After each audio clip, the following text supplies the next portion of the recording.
हो गया, जॉब का एग्जाम्पल काफी है, और दूं? अब एक और रियल लाइफ एग्जाम्पल, सिंपल सा। यहां पर आप में से कितने लोग हैं जिनका अभी एक सीरियस अफेयर चल रहा है, लड़के के साथ या लड़की के साथ, व्हाटएवर? बहुत सारे लोग अपने हाथ ऊपर नहीं कर रहे, स्पेशली वो जो अपने माँ बाप के साथ आए हुए हैं कि भाई आज ही पोल खुल जाएगी।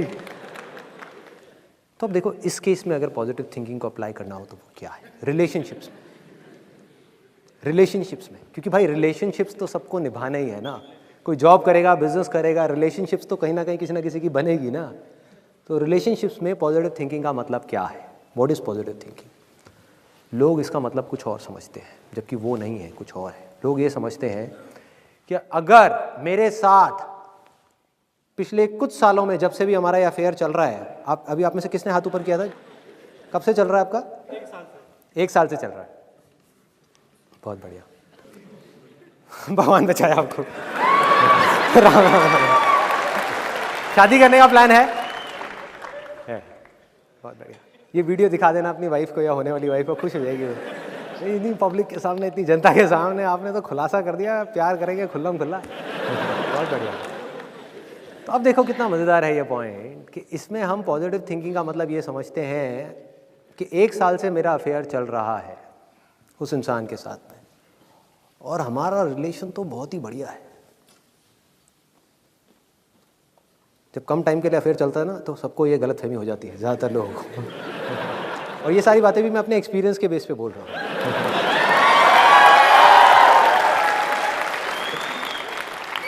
कोई थियोरेटिकल नॉलेज नहीं है।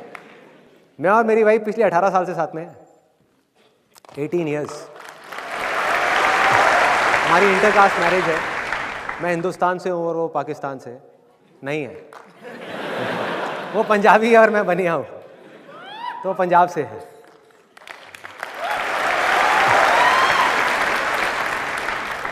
तो मैं जो भी कुछ बोल रहा हूँ वो अपने एक्सपीरियंस के बेस पे बोल रहा हूँ कि रिलेशनशिप्स में पॉजिटिव थिंकिंग का मतलब क्या, रिलेशनशिप्स को स्ट्रांग करना है तो क्या। कोई 4 दिन की वर्कशॉप नहीं, कोई 20 किताबें नहीं, सिर्फ एक वर्ड में, एक्सपेक्टेशंस को 0 कर दो। या अगर एक्सपेक्टेशंस हो तो रियलिस्टिक हो, अनरियलिस्टिक ना हो। जैसे आपने बहुत लोगों को कहते हुए सुना होगा, स्पेशली बिजनेसमैन वगैरह जो लोग होते हैं, एंटरप्रेन्योर्स होते हैं, वो लोग बोल रहे होते हैं कि यार इस आदमी के बस का कुछ है ही नहीं, मुझे पहले ही पता था ये काम को नहीं कर पाएगा, बेवकूफ कहेगा। सुना है ये डायलॉग? सुना है, बहुत बार सुना है। ध्यान से देखो इन दोनों में से बेवकूफ कौन है? कि भाई साहब जब आपको पता था कि वो आदमी उस काम को नहीं कर पाएगा तो आपने दिया क्यों?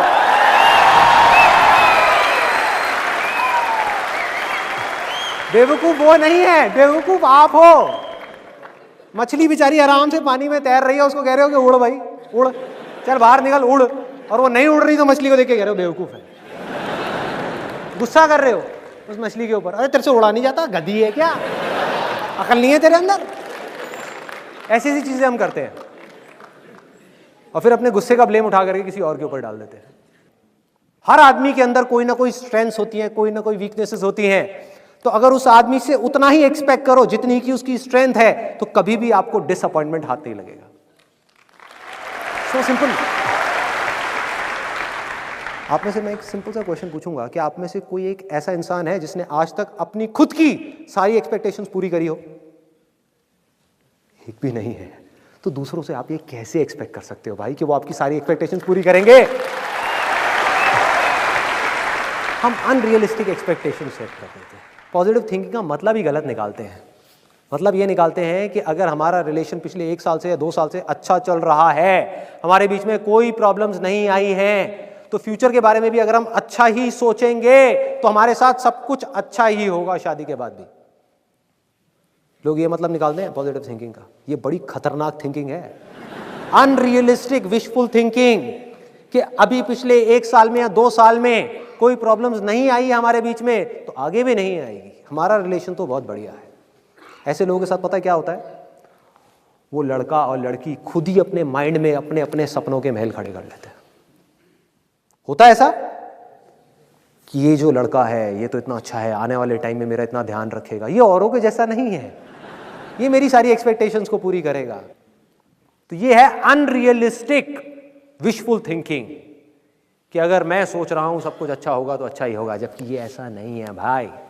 रियलिस्टिक पॉजिटिव थिंकिंग क्या कहती है कि आज तक अगर हमारी लाइफ में कोई प्रॉब्लम्स नहीं आई तो कोई बात नहीं भैया, अभी तक शादी नहीं हुई थी इसलिए नहीं आई, लेकिन ऐसा नहीं है कि फ्यूचर में नहीं आएगी, आएंगी।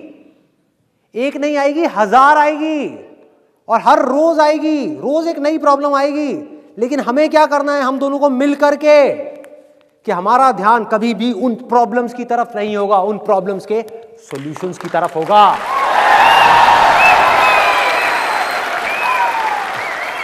लड़ने पर नहीं होगा, रास्ता निकालने पर होगा। ये एक सिंपल से कुछ मैंने आपको एग्जांपल्स दिए। अब जो भी मैंने कुछ कहा आज के पूरे सेशन में, अगर उसको सम अप करना हो तो वो क्या है?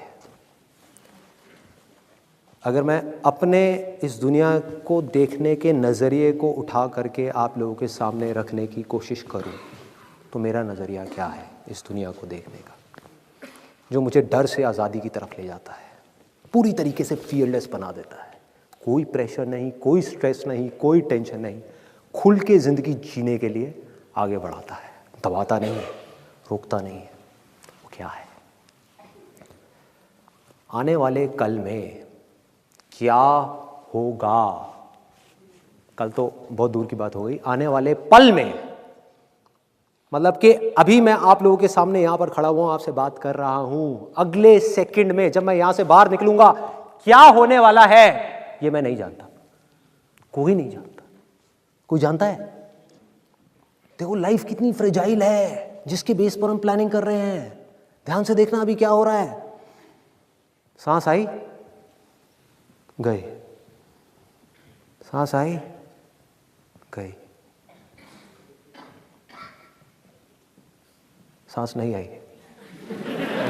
खेल खत्म, सारे प्लान खत्म, सारे महल खत्म, सारी पावर खत्म, सारा पैसा खत्म, सारे रिलेशंस खत्म, सब कुछ खत्म, सब जल गया, क्या बचा? इसके पीछे हम इतनी टेंशन ले रहे हैं। जो चीज इतनी फ्रेजाइल है, जिसका कुछ पता ही नहीं है कि कब क्या होने वाला है, उसको ले लेकर के हम परेशान हो रहे हैं कि 20 साल बाद क्या होगा, मेरे पोते पोती की शादी में क्या होगा। ये प्लानिंग कर रहे हैं बैठ करके, क्या कर रहे हैं? तो मेरी लाइफ को देखने का नजरिया क्या है, मैं किस तरीके से जिंदगी को जीता हूं, कि आने वाले पल में क्या होने वाला है ये मैं नहीं जानता और ना मैं जानना चाहता हूं। क्योंकि अगर मुझे कोई आ करके ये बता भी दे, कोई ज्योतिष या कोई भी, कि भैया अगले पल में तेरे साथ ये होने वाला है, कल ये होने वाला है, 10 साल बाद ये होने वाला है, मैं उसको कहूंगा चल हट साइड में बैठ, मुझे नहीं जानना।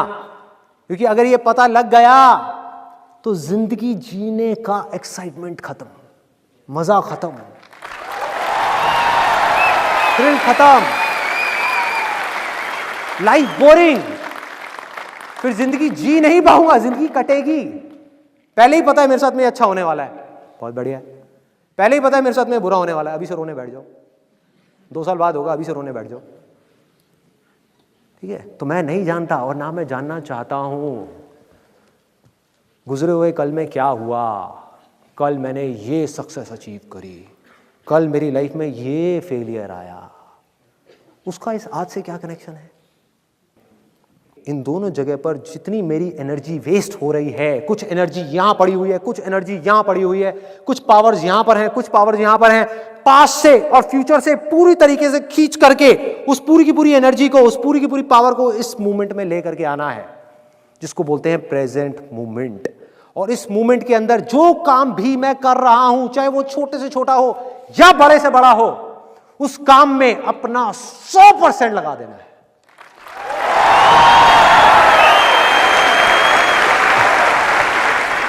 सिर्फ अपने माइंड को नहीं लगाना उस काम के अंदर, सिर्फ अपनी बॉडी को नहीं लगाना, अपनी आत्मा को डाल देना है उस काम के अंदर, उस काम को पूजा बना देना है।